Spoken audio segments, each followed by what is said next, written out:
Аз пристигнах в Австрия на есента на 92 или по-точно на 4 октомври 92 през нощта, по-тъмно, с един малък частен бус.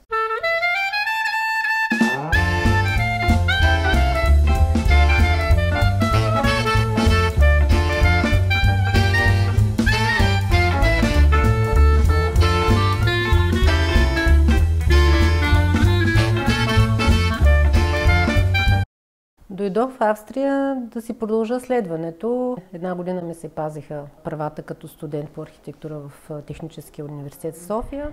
България беше в дълбока икономическа криза. Последните години на 80-те бяхме преживяли всякакви продоволствени кризи, купони, режим на ток, 2 часа с ток, 2 часа без ток. Студентски град, буквално магазините бяха празни, в столовата почти нямаше месо. Ние идвахме от една страна с режим на тока и влизаме в една държава, в която всичко свети, магистралата е осветена. Контрастът беше много силен и някакси имаш такова усещане, че влизаш в съвсем друг свят, икономически силен свят. Повече или по-малко дойдох в Австрия по случайност, защото един колега от нашия випуск по архитектура се беше вече прехвърлил в Виена и той ни разказа какъв е начинът. Дойдохме да учим тук, защото може би тогава в България в този момент не беше много ясно тези промени, които се случват, окончателни ли са или в един момент нещата ще се обърнат и ще се върне пак стария режим. Имаше такава една несигурност, неяснота. Ние или ще бъдем в Европа и тогава ще трябва да се откажем от някои от своите особености, или ще си държим на особеностите и тогава прощава Европа. 2 месеца по-късно се случи нещо на пръв поглед неприятно и това беше операция от апендицит. Заболя ме корема, боля ме адски. 3 дни. Аз си мислех, че надявах се като млад човек, че ще се мине от само себе си. А и ме беше страх да ида на лекар, защото до този момент не знаех дали имам здравна осигуровка. Бях попълнила някакъв формуляр в курса по немски, но не бяхме платили още никакви вноски. Аз си мислех, че нямам застраховка да ида на лекар. Това беше просто разход, който не можем да си го позволим. Но болките не спряха и накрая вече почнах да припадам. И викнахме бърза помощ и ме вкараха в болница и буквално от линейката на операционната маса ме вкараха, ме оперираха.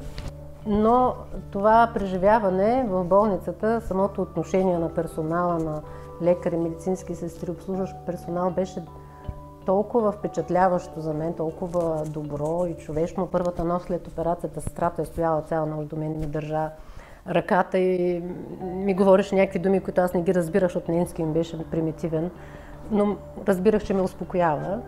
И бдя над мен цяла нощ. И просто това отношение в болницата беше за мен такова силно впечатление остана, че взех това емоционално решение, че искам да остана в тая държава, защото усетих, че човека тук е на първо място. Нали? Трябваше да си удължаваме визите непрекъснато всяка година. За младите хора, които не знаят какво е това, които са родени и израсли само по времето на Европейския съюз, откакто сме член на Европейския съюз, трябва да им се напомня винаги, че това не е било вечно така. Нямахме право да работим, нямахме право да пътуваме свободно из Европа. На нас не трябваха визи, за да идем някъде. Тия визи се вадиха трудно или с доказателство, че си студент, че следваш, че взимаш изпити, че имаш налични спестявания на банкова сметка, или първоначалните визи се вадиха с някакви покани от друг човек, живеещ там, който гарантираше за теб. Най-трудното в първите 5 месеца беше, или в първата година, беше да си намериш квартира. Аз се местих за 5 месеца 5 пъти, докато си намеря сериозна квартира с регистрация. Аз дойдох в Австрия без познание по немски. Първата година се водих като извънреден слушател и учех немски в нещо като нашото ИЧС, Институт за чуждестранни студенти. Имаше и също много куриози при ученето на немски с някакви жаргонни думи, разговорни, които ги няма, поне в малкия речник ги няма. Гема, което е кратко на гейнвия или хайде, нали, тръгваме хайде, която също безуспешно я търсих в краткия Лангеншайд. С общуването в един момент схващаш кое какво значи. Аз имам и случки, които са толкова куриозни, че чак не са за разказване. Нали. В едно от заведенията, в които работих, аз си изкарвах хляба първоначално, като келнерувах в кафенета, в една пицария дълги години. И първите седмици още, с много примитивен немски, и чувам, нали, шефа, че казва по телефона: аз не мога сега да говоря, защото ich habe Kunden. И аз мислих, че това означава, ich habe Kunden, че означава имам работа, зает съм. И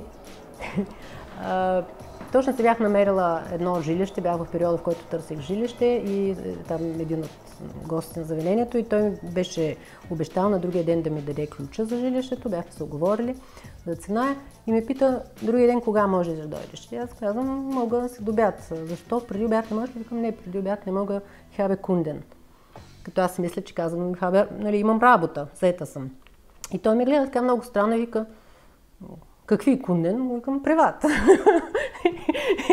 И човека ме изгледа много странно. Аз усетих, нали, че нещо не е както трябва, и после отказа да ми даде жилището, отказа да ми даде ключа.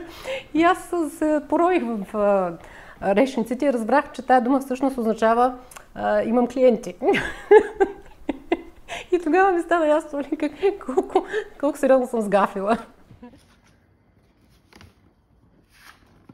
Съпругът ми, бившият ми съпруг, беше австриец, бащата на детето ми, и около 12 години така живях в австрийско семейство. Порядъчни хора, приехаме много добре, радваха се на моите успехи, аз тогава се дипломирах. Австрийците малко по-трудно показват емоции, те са по-здържани в показването си на емоции. Не е вярно, че са студени, не липсват емоциите, те са тук, но им е трудно да ги покажат. И един такъв пример, който си го спомням цял живот, е момента, в който ние обявихме пред семейството на мъжа ми, че очакваме дете. Като това вече беше 5 години след като бяхме женени, и ние отидахме на обяд при свекъра и свекървата в тяхния дом.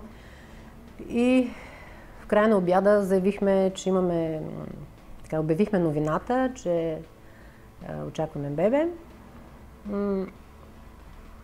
И аз се бях настроила някакси, не знам защо имах явно грешните очаквания, както в България, че ще избухне някаква радост, някаква силна емоция, че ще почнат да ни прегръщат, да ни целуват, да потупват мъжа ни по рамото, че ще има наздравици, че ще се стои още часове, че ще се напием от радост.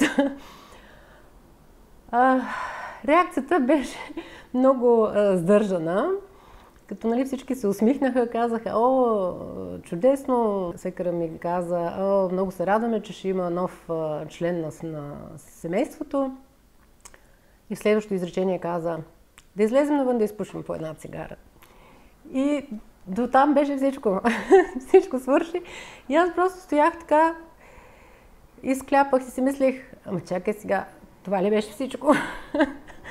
И се усещах буквално като сякаш са ме ограбили, нали, тая емоция, която сякаш ми се полагаше. Не беше тук, бяха ми ограбили, така се усещах. Започнах да работя в архитектурни бюра. Много бързо така моите бивши шефове ме оценяваха и ми даваха много отговорни задачи. Втората по големина строителна площадка в Европа след Потсдамър плац в Берлин беше газометъра в Виена. И аз тогава работих в едно проектантско бюро архитектурно за този проект. По време на моето професионално развитие аз винаги съм се усещала като някакъв мост между България и Австрия. Почнах да работя за една фирма австрийска, която имаше обаче сериозна връзка с България. Това беше фирма за обзавеждане на 4-5 звездни хотели, които произвеждаха в българска голяма дърводелска фирма. И аз тогава станах много важен за тая фирма, нали, служител, проект ръководител, който беше връзката с българското производство. Ръководих в продължение на няколко години обзавеждането на големи проекти, хотелски в Германия, в Австрия, в Румъния. Така си установих някакси тази мечтана връзка с България и пътувах много често в този период до България. Последния проект имам кухненско студио, салон за шоурум за кухни и съм си сам шеф. Но последният проект преди да взема студиото беше един много престижен проект Амхоф, който сега е 5-звезден хотел, Парк Хаят хотел.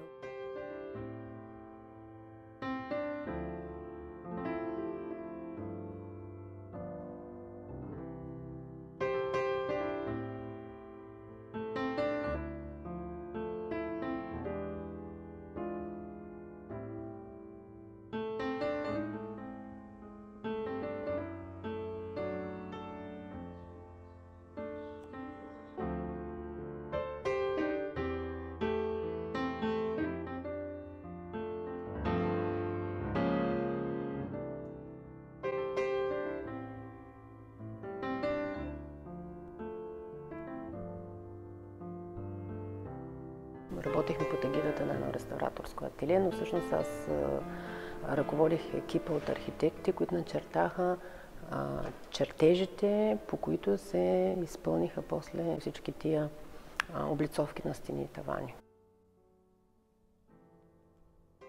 Това са всъщност врати, двукрилни врати, които са във формата на четвърт кръг. И такова нещо аз за първи път през живота си, нали, проектирах и чертах, може би за последен.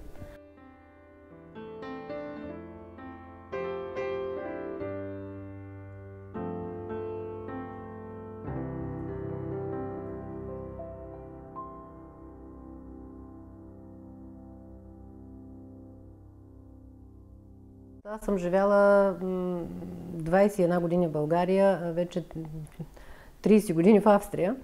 Повече съм живяла в Австрия и съзнателният ми живот е бил повече тук. И австрийския менталитет и мислене са ме определили повече са ме оформили повече като личност в професионалния живот. Австрия също така ме отучи от този гол патриотизъм или това удряне в гърдите тип Булгар. На мен това тупане в гърдите, колко сме велики и колко е някакси изкуствено, излишно и ми се иска по-скоро да се гордеем с това какво сме в днешно време, какви са ни постиженията в днешно време. Да се гордеем с това колко са ни подредени дворчетата и тротуарите и как ни е окосена тревата и как всеки си хвърля хартийките в кошчето или се прибира след кучето му, като аз, защото имам куче. И винаги си прибирам след него, нали, остатъците по тревите и тротуарите. Искам и с такива неща да се гордеем. Нали, колко ни е уредена държавата и колко сме, как дисциплинирано шофираме или как живеем без да си пречим, а не да се удряме в гърдите с някакви или да вдигаме пилони на рожен с някакъв изкуствен гол, кух патриотизъм.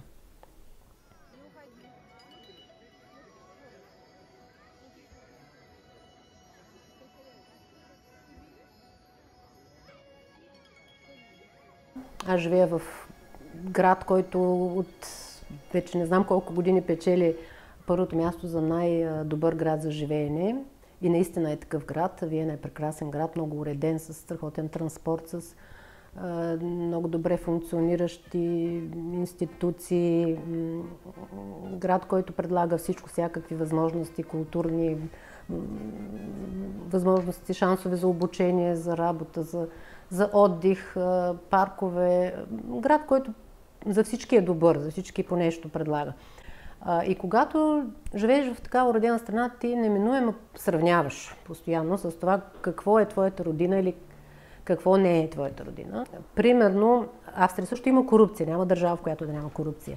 Но Австрия, за разлика от България, е осъдила ефективно вече немалко известни големи личности, кмет, бивш министър, външен министър, мисля, че беше банков директор, министър на финансите от доста години е подсъдим и така нататък. И това ми се иска да видя и в България, че там функционира държавата, функционира правовата система, че корупцията там се преследва и се наказва. Искаме се да видя, примерно, това, което така често си мисля за тези 30 години живот тук, 31, колко пъти ние дарявахме, не само аз, всички дарявахме за някакви дарителски акции за болни деца, за операции в Турция или не знам къде. Огромни пари, някакви огромни суми. Ами тези пари, ако ги бяхме инвестирали в създаването, изграждането на български специализирани болници, детски или там онкологични, щяхме отдавна да сме изградили тези болници и нямаше да се лекуват 1, 2, 3 деца, всички нуждаещи се деца щяха да се лекуват. Ето такива неща ми се иска да се променят в България. И затова ме е еня, затова ми е болно, затова се интересувам, следя тези теми обществени. Здравейте! Моята най-сериозна инвестиция в българската общност зад граница, може би ще прозвучи нескромно, но аз случайно разбрах, до тогава във Виена имаше едно единствено място, където може да се гласува, където може българската общност да гласува, това беше посолството. Че има така параграф в закона, според който всеки, който си събере необходимия брой заявления, мисля, че тогава бяха 40, за някакво селище, за някаква секция, може да отвори там нова секция. И на мен ми стана така много странно, защо българите не са досега проявили активност и не са се погрижили да се отворят секции в градове, където има голяма концентрация на българска общност, като Грац, Линц, Инсбрук. И така, буквално се амбиционирах да го променя.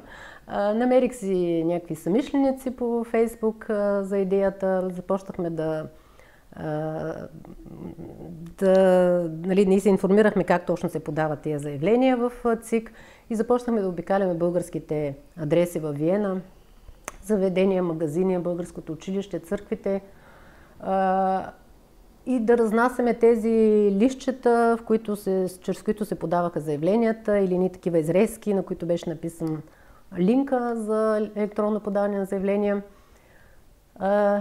И така започна нашата секционистка доброволческа дейност. Първоначално във Виена имаше една единствена секция, никъде другаде в Австрия нямаше секции. В последствие стигнахме до, мисля, ако не се лъжа, 9 секции във Виена и общо 15 секции в Австрия. В един момент си помагахме много също с посолствата. Нещата се така стабилизираха в тая посока, но те не станаха автоматично. Ние се борихме и срещу Ние се борихме за този закон, за избирателния кодекс. В един момент имаше опити да урежат нашите избирателни права на българите в чужбина с рестрикции в закона и тогава аз също така мога да се похваля, че много бързо реагирахме. Българите навсякъде по света се самоорганизираха, излязаха на масови протести. Ние във Виена аз лично организирах тогава протест срещу този закон и благодарение на тия масови протести на българите в чужбина, Плевен Илиев тогава направи вето срещу проекто закона на Валери Симеонов и го върна за преразглеждане и успяхме да поправим закона. Чуват се такива гласове от време на време, че българите в чужбина нямат право да се месят в политическия живот в България, не би трябвало да имат право да гласуват, защото те са взели своето решение и те са в чужбина. Това право ни го дава Конституцията. Независимо къде се намираме, ние сме българи. След това българите в чужбина са всъщност най-големи инвеститор в България, като помагат на свои близки в България, като купуват в България, харчат парите си в България.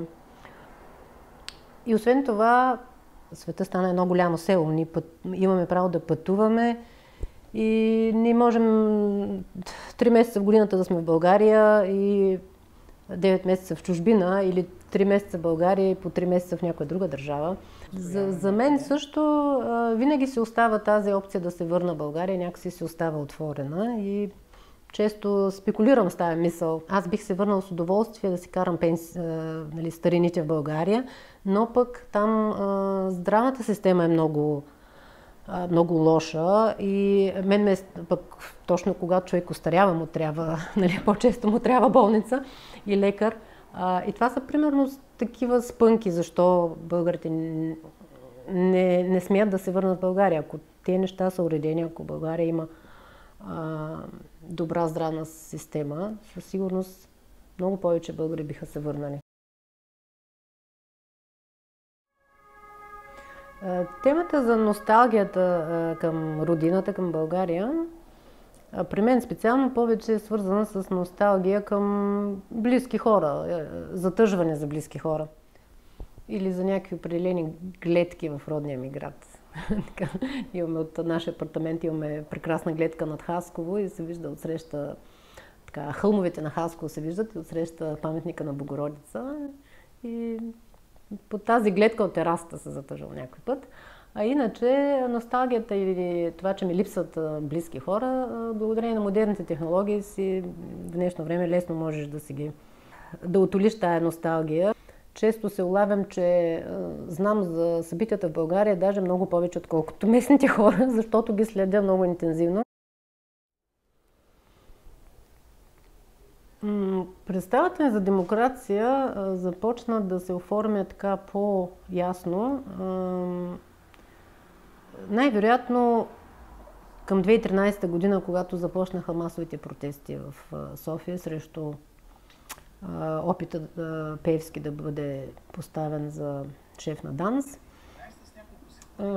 От тогава започнах така много активно да следя събитията и все повече така се свързах виртуално с съмишленици, които междувременно ми станаха приятели, много от тях. Така си намерих средата. Нещо, което примерно в Австрия може би не се случи, като говорим за интеграция.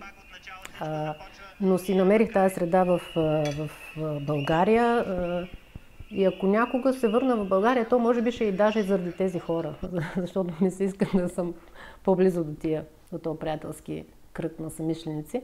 И на мен започнаха тези контакти да ми стават много по-ценни и важни, отколкото контактите с някакви стари приятели, с които се познаваме от десетки години, но пък не споделяме същите ценности. За мен демокрацията не е само това един път на 4 години да се явиш на избори, което го смятам за много важно и давам винаги за пример държави като Швейцария или дори една Турция, където 90% от хората отиват и гласуват. А в същото време българина недоволства, мрънка, роптае, но в деня на изборите той ходи за риба или за гъби, което за мен е безотговорно. Нали? Ако на теб ти е важно държавата ти да се управлява добре и ако на теб ти е важно да живееш в една нормално, добре функционираща държава или да оставиш една добра държава на децата си, то ти трябва да се включиш в най-малкото в гласуването. Но и не е само това, то не е само да идиш на избори. Аз много ценя хора, които се застъпват за някакви каузи. Защото само когато гражданското общество е активно, следи определени теми, застъпва се за някакви каузи, бори се за тия каузи и довежда нещата до някакъв край, само тогава се променят неща към по-добро.